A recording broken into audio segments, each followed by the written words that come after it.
नमस्कार दोस्तों, आज की इस वीडियो में मैं आप लोग को बताने वाला हूं कि क्लास 12 के अकाउंटेंसी जो अकाउंटेंसी बुक है उसमें से आखिर कौन कौन से जो क्वेश्चन है जो वो हर साल रिपीट होते हैं।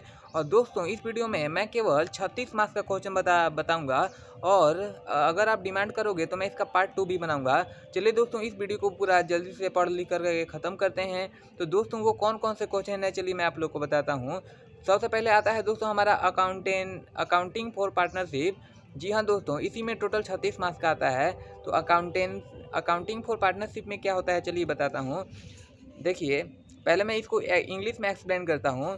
पार्टनरशिप पार्टनरशिप को बोलते हैं सीधा सीधा डिफिनेशन में, provision in the absence of a deed, interest on capital, drawing, loan, इसी को कहते हैं हम लोग पार्टनरशिप। और इसको अगर मैं हिंदी में बोलूँ तो साझेदारी संलेख के अभाव में लागू होने वाला प्रावधान, यही इसी को अगर हिंदी में बोलूँ तो ये बोला जाएगा।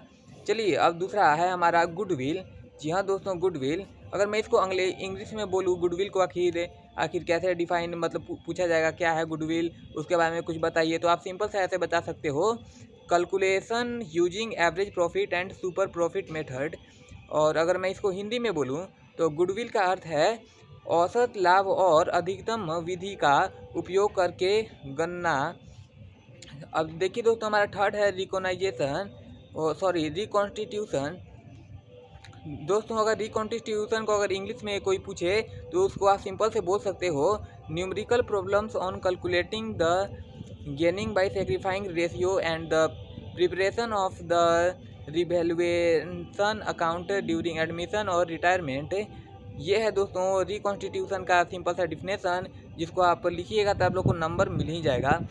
और अगर मैं इसी को हिंदी में बोलूँ तो इसको आप लोग हिंदी में बोल सकते हैं। दोस्तों आप लोग इसे हिंदी में बोल सकते हैं, पुनर्गठन का अर्थ है साझेदारी के प्रवेश या सेवानिवृत्ति के दौरान लाभ प्राप्ति और त्याग अनुपात की गणना और रिवैल्यूएशन खाते को तैयार करने से संबंधित व्यवहारिक प्रश्न। जी हाँ दोस्तों, यही आपका हिंदी में भी इसको बोला जाएगा। चलिए अब आगे बढ़ते हैं। हमारा दोस्तों दूसरा है कैपिटल एडजस्टमेंट। जी हाँ दोस्तों, अगर कैपिटल एडजस्टमेंट से कुछ लिखने के लिए आए तो आप सिंपल से उसका डिफिनेशन ऐसे लिख सकते हो, calculating new Capitals of partners based on the firm total capital. आप लोग ऐसा लिख सकते हो। अगर मैं इसी को हिंदी में बोलूँ तो आप लोग ऐसे लिख सकते हैं हिंदी में।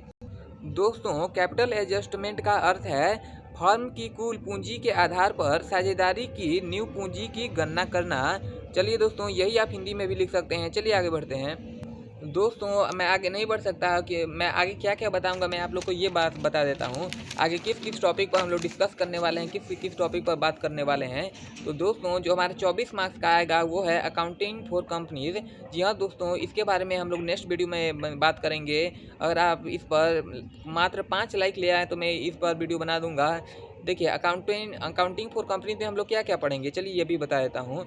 अकाउंटिंग फॉर कंपनीज में सबसे पहला टॉपिक आएगा हमारा इशू फॉर शेयर्स। जी हाँ दोस्तों, इशू फॉर शेयर्स आएगा हमारा पहला टॉपिक, जिसका अगर हिंदी में मैं इसको बोलूँ तो इसका हिंदी में दोस्तों सीधा सीधा अर्थ है अंशों का निगमन। जी हाँ दोस्तों, ऐसे करते करते 3-4 टॉपिक अभी बाकी है इसी में। और दोस्तों आप लोगों को अगर नेक्स्ट वीडियो चाहिए तो हमें कमेंट करके बताइए।